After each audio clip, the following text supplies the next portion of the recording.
Voici le nœud boucle. Donc on commence à boucler le nylon, ensuite on tourne une fois, on ne rentre pas tout de suite dans la boucle, on fait le tour là, et on rentre qu'après. Ça nous permet d'avoir une boucle bien centrée par rapport à la ligne. Voici le nœud boucle dans boucle. Donc les deux extrémités ont été bouclées préalablement. Ensuite, on passe une boucle à l'intérieur de l'autre. Et on va rechercher l'extrémité de l'autre nylon. Et l'on passe à l'intérieur. On va s'attirer. Et voilà. Nous allons réaliser le nœud boucle double. Donc tout d'abord, plier le nylon comme ceci, puis passer une première fois le nylon dans la boucle, puis une seconde fois, et serrer comme ceci.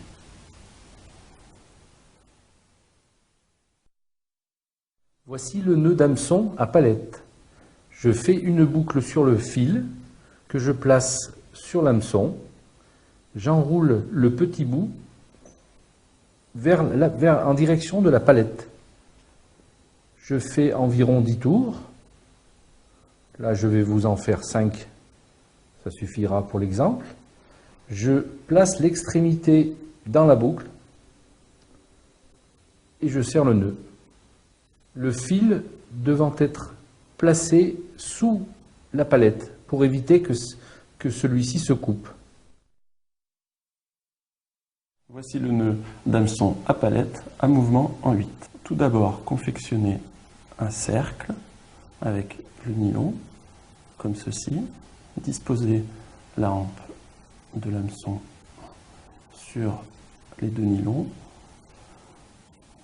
Placer ses deux doigts à l'intérieur du cercle, puis commencer le mouvement en 8, comme ceci. 3 ou 4 fois.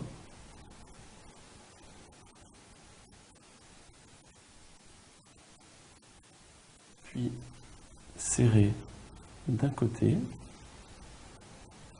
On ramène le nœud contre la palette en vérifiant que le nylon soit bien du côté intérieur de l'hameçon.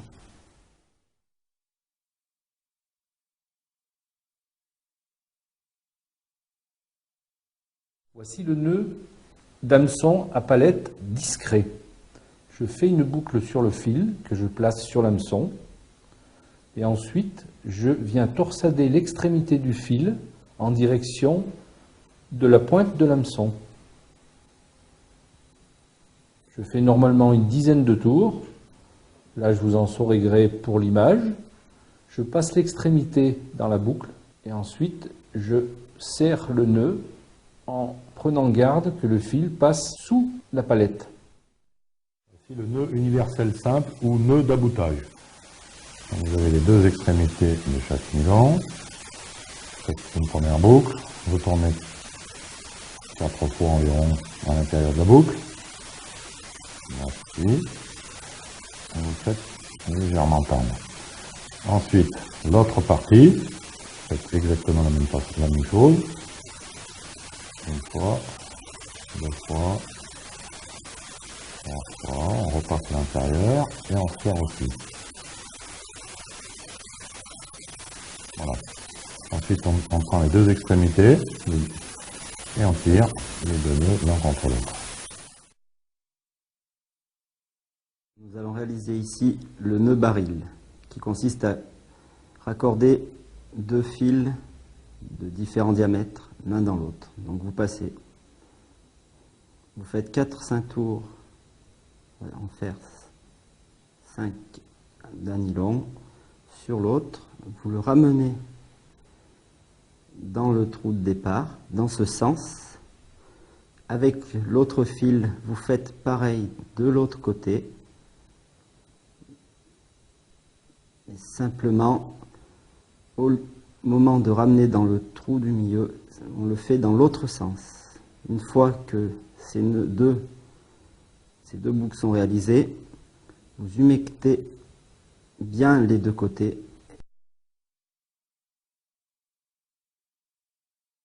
Voici une variante du nœud baril.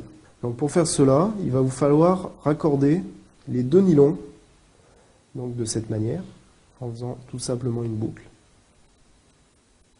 Voilà. Et ensuite, réaliser une grande boucle, voilà, dans laquelle vous allez faire tourner un des deux fils, comme cela. Donc vous faites tourner 3 ou 4 fois. Voilà. Et ensuite, vous reprenez la boucle numéro 1 et vous la faites passer à l'intérieur de la petite boucle qui s'est formée. Et ensuite, vous pouvez serrer le nœud. Et on coupe l'extrémité du nylon à ras le nœud. Voici le nœud pour accorder deux nylons, qui est en fait un nœud 8. Donc il vous faut deux nylons. Vous les mettez les uns contre les autres. Et vous réalisez une boucle. Voilà. Et il vous faut passer les deux nylons à l'intérieur de la boucle. Donc une fois, deux fois, et même une troisième fois.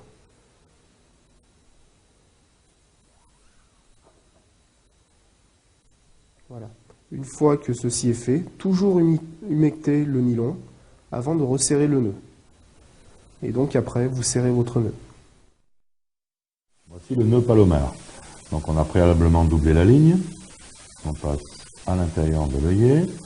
On passe une fois dans la boucle. Et ensuite on vient passer le leurre à l'intérieur de la boucle. Ensuite il nous reste à serrer.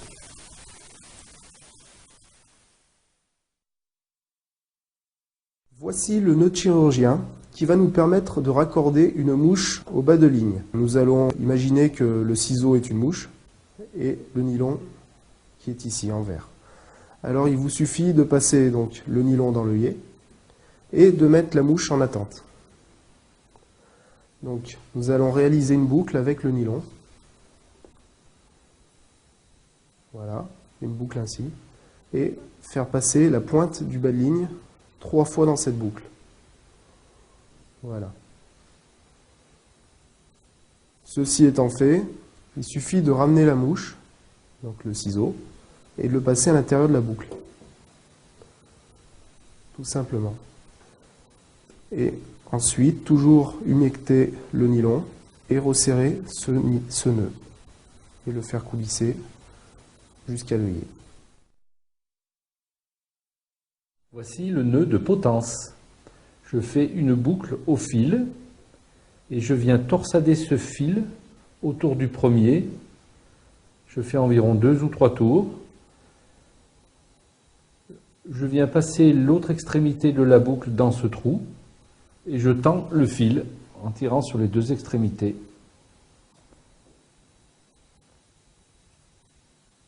Et j'accrocherai sur cette potence un bas de ligne, boucle dans boucle.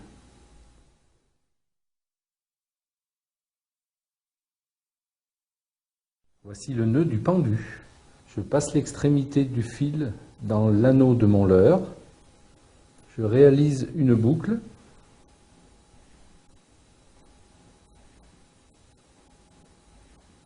Je viens torsader l'extrémité du fil autour de la boucle.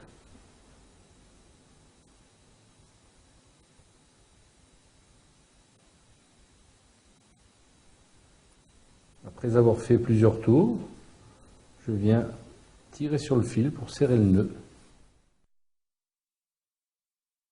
Voici le nœud de ligature. Donc prenons tout d'abord le nylon qui va servir à faire la ligature. On le replie, on le plaque sur le fil de la ligne. Puis on tourne autour de l'ensemble en faisant 3 tours. Ensuite, on vient repasser le nylon qui dépasse dans la boucle et on serre en pensant bien à serrer non pas les 2 nylons en même temps, mais d'un côté puis de l'autre. Contrairement aux autres nœuds, les brins qui dépassent ne doivent pas être coupés à ras pour faciliter le passage dans les anneaux. Une fois le nœud serré, celui-ci peut ainsi se déplacer sur la ligne très facilement.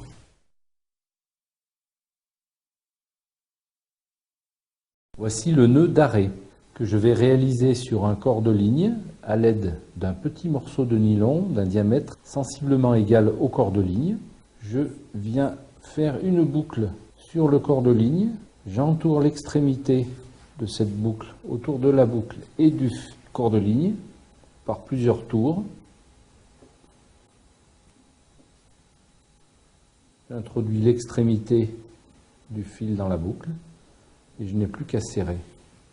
Et il coulisse merveilleusement sur le fil. Voici le nœud à cuillère.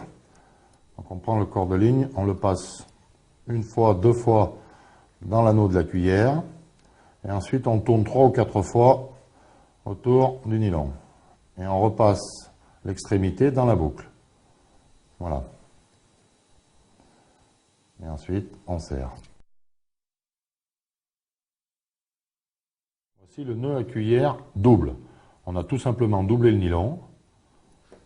On passe une fois seulement dans l'anneau de la cuillère, et ensuite 3 ou 4 fois, comme avec le nœud simple, autour du nylon, et ensuite on repasse dans la boucle. Il nous reste à serrer.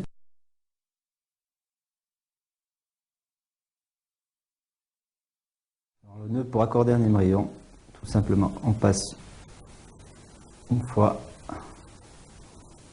deux fois,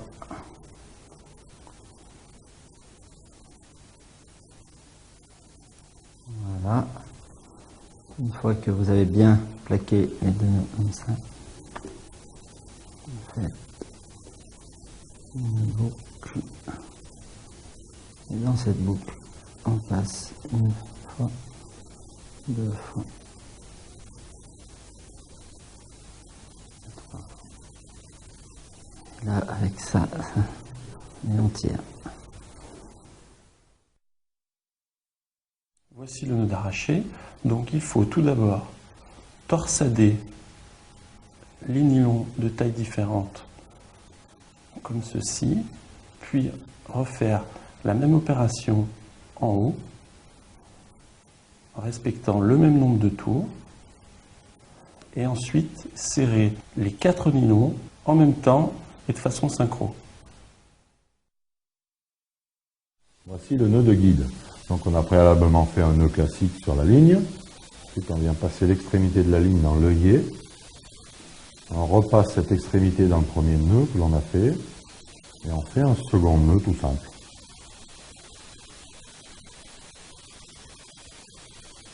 Voilà. Ensuite on les serre légèrement, tous les deux. Et on les rapproche. Et voilà. Le nœud. Voici le nœud de guide. Donc on a préalablement fait un nœud classique sur la ligne. Ensuite on vient passer l'extrémité de la ligne dans l'œillet. On repasse cette extrémité dans le premier nœud que l'on a fait. Et on fait un second nœud tout simple.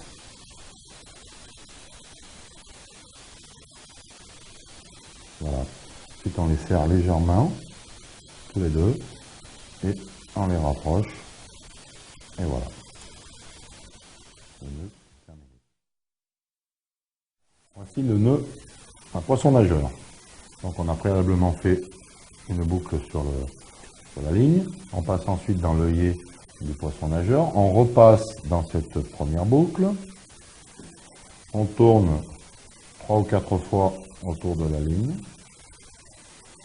On repasse encore une fois dans la boucle.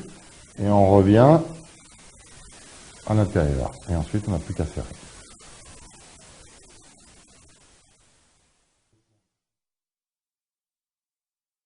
Réaliser ici le nœud sans nœud qui sert principalement à réaliser des bas de ligne aux cheveux. Donc vous passez une partie du fil dans l'œillet de l'hameçon, vous entortillez 6 fois sur la hampe de l'hameçon votre tresse que vous repassez avec l'autre côté dans l'œillet. Vous tirez le tout Vous alignez bien dans l'axe de la hampe de l'hameçon et vous tirez.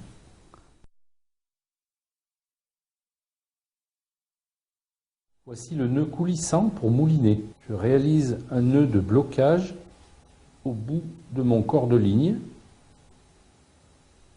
Je réalise une boucle autour de la bobine du moulinet. Puis je fais un nœud simple qui viendra se bloquer sur le premier nœud que j'ai réalisé.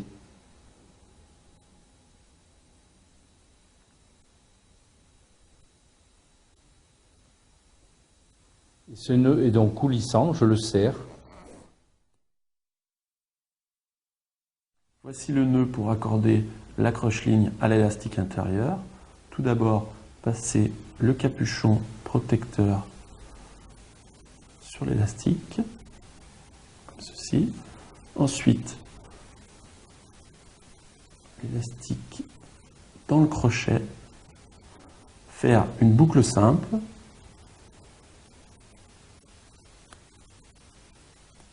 comme ceci. Ramener le nœud contre le crochet. Ensuite, ramener le capuchon sur le nœud, comme ceci. Puis, couper l'élastique. Puis, l'élastique dans le sion. Voici le nœud pour accorder l'embase à l'élastique intérieur. Donc, passer l'élastique dans l'embase. Faire une boucle simple. Serrer, couper l'élastique qui dépasse, mais ne pas ramener le nœud contre le crochet. Voici le nœud de raccord pour sion sans élastique. Il faut placer au préalable, un peu en retrait de l'extrémité du sion, une bague qui va nous servir de butée. Deuxième opération, se servir d'une gaine que l'on va enfiler dans le nylon, confectionner ensuite une boucle simple,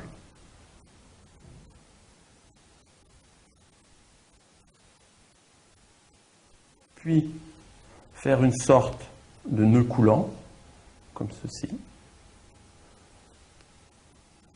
se servir de ce nœud pour venir buter contre la bague. Ensuite, torsader le nylon autour du sion, comme ceci. Et enfin, venir mettre la bague protectrice sur l'extrémité du sion, en veillant à bien laisser dépasser la bague pour éviter les emmêlages.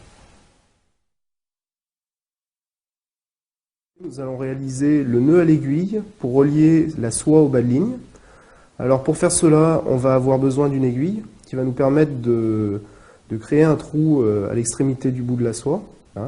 Donc pour cela, il faut déjà commencer à l'enfiler dans la petite tresse creuse qu'il y a au centre de la soie. Et avec une pince, donc il faut l'enfoncer d'environ 1 cm. Et vous la faites ressortir. Voilà, et vous poussez bien l'aiguille, voilà, jusqu'à qu'elle sorte. Ensuite, vous prenez un briquet et vous faites chauffer l'aiguille avec la flamme, donc légèrement. Voilà, et vous reprenez votre pince, vous faites glisser la soie là où vous avez fait chauffer. En fin de compte, ça va dilater légèrement la soie, ça va lui permettre de garder la forme. Ce sera plus simple pour enfiler le bas de ligne par la suite. Voilà, donc première étape. Ensuite, vous pouvez mettre le bas de ligne à l'intérieur. Voilà, il va ressortir très simplement. Et pour faire très simple, résistant et efficace, on va tout simplement brûler l'extrémité du bas de ligne. Comme cela. Voilà. Ensuite, vous laissez refroidir. Vous remettez côte à côte la soie et le bas de ligne. et une toute petite goutte de colle.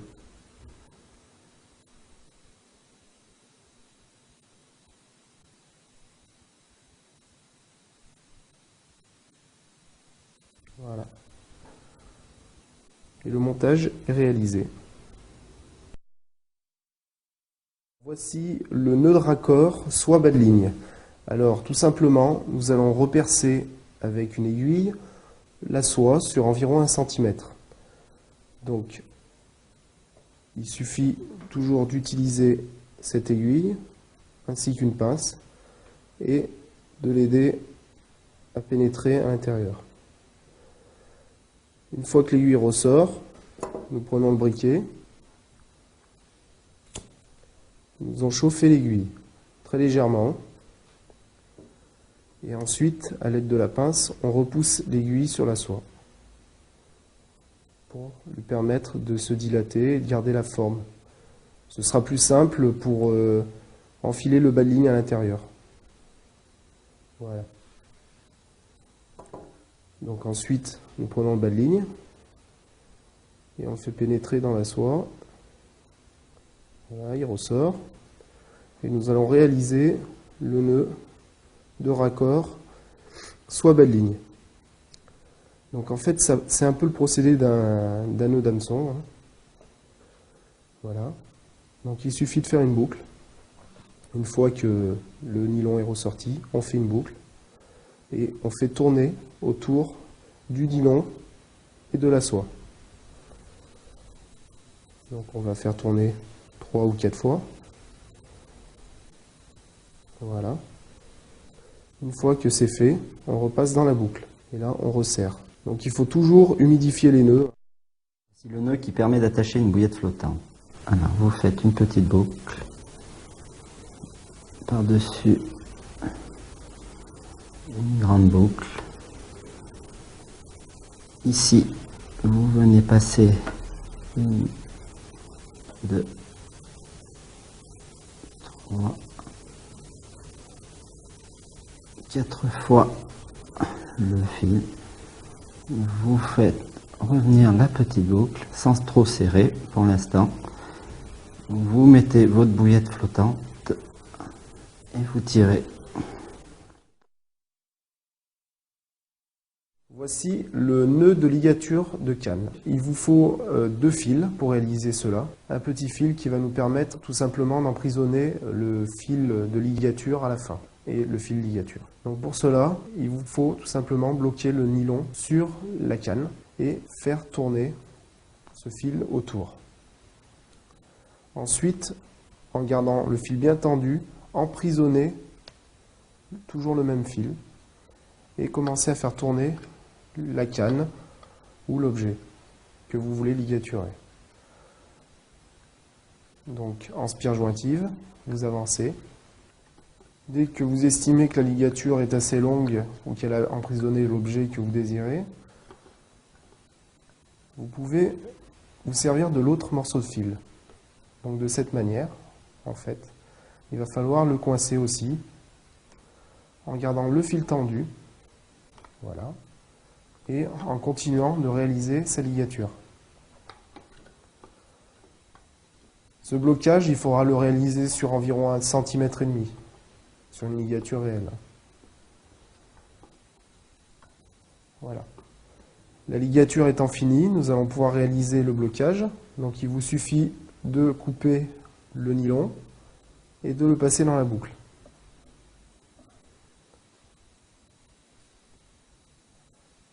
Ensuite, vous pouvez tirer les 2 fils. Pour finir, il vous suffira de couper le nœud à ras et tout simplement, ensuite, de finir en ramenant la ligature contre les autres spires. Ainsi, le nœud qui sera coupé sera emprisonné en dessous et ça vous permettra de faire un vernis propre et bien lisse.